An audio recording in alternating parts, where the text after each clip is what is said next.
diw day saaga moo tax ñu fal ko insulte Papa Ngagne nag gis naa la trop sérieusement j'ai beaucoup d'affection et d'admiration à travers ta personne bi nga may nuyu léegi doomu nday nga ma wax. doomu nday nga may wax yow itam. moom la ñuy wootante. oui. kon su ma sañoon. oui. bugguma wax dëgg yàlla mu am na nu mu demee sama diggante. mais loolu. non Papa Ngagne am na loo xam Massaly non xaaral non may ma nag am na loo xam ne du ma la ko nangul du ma ko nangul min def sama àdduna. ok parce que yëpp man nag weesul jàkkaarloog man ne ma saaga moo tax ñu fal la ça c'est une insulte Papa Ngagne.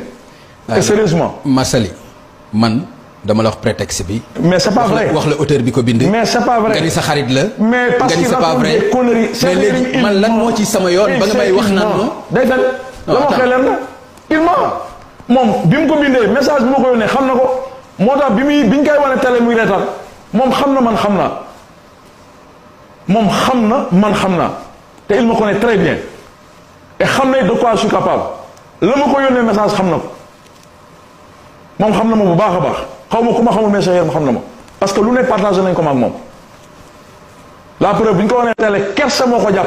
ok léegi ki nga ni xam na la nga yaakaar dina wax ci yow lu dul dëgg. mais ki nga ni xam na la. mais il l'a fait day fen la preuve ñaata plainte bi ma fi toog léegi liir naa ne 4e plainte